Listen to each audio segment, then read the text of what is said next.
even after having seen the videos, it brings back a lot of what happened for a lot of our department. And it's tough for officers. Reliving a traumatic day. Tonight, an Austin police officer who responded to that call that ultimately ended in the death of his colleague, Officer Jorge Pastor, walks us through body camera video released just this afternoon. 2 other people and the suspect were also killed in the November 11th incident. Incoming Austin Police Association President Michael Bullock, who was there that night, combed through the video with our KXAN's Brianna Hollis. Bree. That's right. And before we get into that video, we want people to be aware that we're about to share a victim's emergency call. And you'll also hear shots fired. Bullock and I discussed the decision-making process on the scene, and he told me several times while the department does have protocols, live crime scenes are dynamic.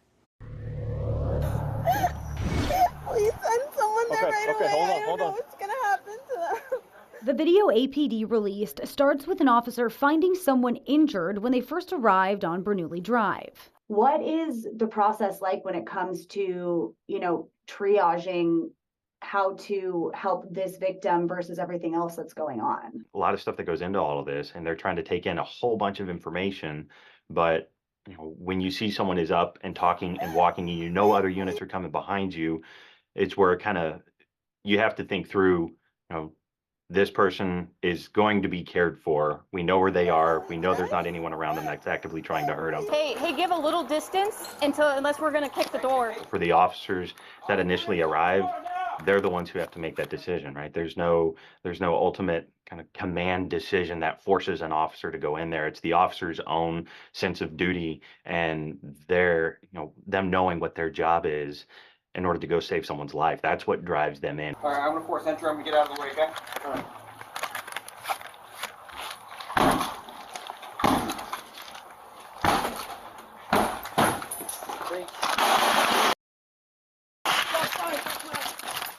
After this, officers retreated and the department called the SWAT team in. This is when the department says Pastor was shot and later died. 3 other people died, including the suspect. Now, because of a new privacy code, APD did not release video captured inside the home. Police also released a 911 call from that day, and something in that audio stood out to us. There was a brief hold while one of the victims was on the line with the operator. The hold lasted about 20 seconds. We're going to play you a portion of that audio and then explain what happened. Hold for the ambulance.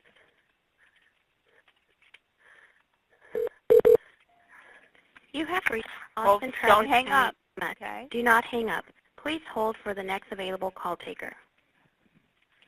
Don't hang up, okay? I'm still on the line. We're going to get the ambulance to talk to you. Please, get the police, get the ambulance, They're on the way. Get the firefighters. Okay, what's your name? You have reached Austin Travis County EMS. Do not hang up. Say it again. Hold. Ambulance, what's the address for your emergency? Source familiar with emergency communications says that hold came when the original 911 operator, who's a police department operator, transferred the call to EMS. The operator did what they're trained to do. They stayed on the line with the caller, spoke over the hold recording, as you could hear there, and then stayed on the line for the full EMS call so they could relay all of that information to police as well. In all, 3 APD officers opened fire during the shootout, and all have been placed on administrative leave per APD protocol. All right, Brianna, thank you very much. And police say the suspect, 35-year-old Ahmed Nassar, died during the incident. Neighbors are telling us the other 2 victims, 32-year-old Riyad Nassar and 63-year-old Iman Nassar, were the suspect's brother and mother.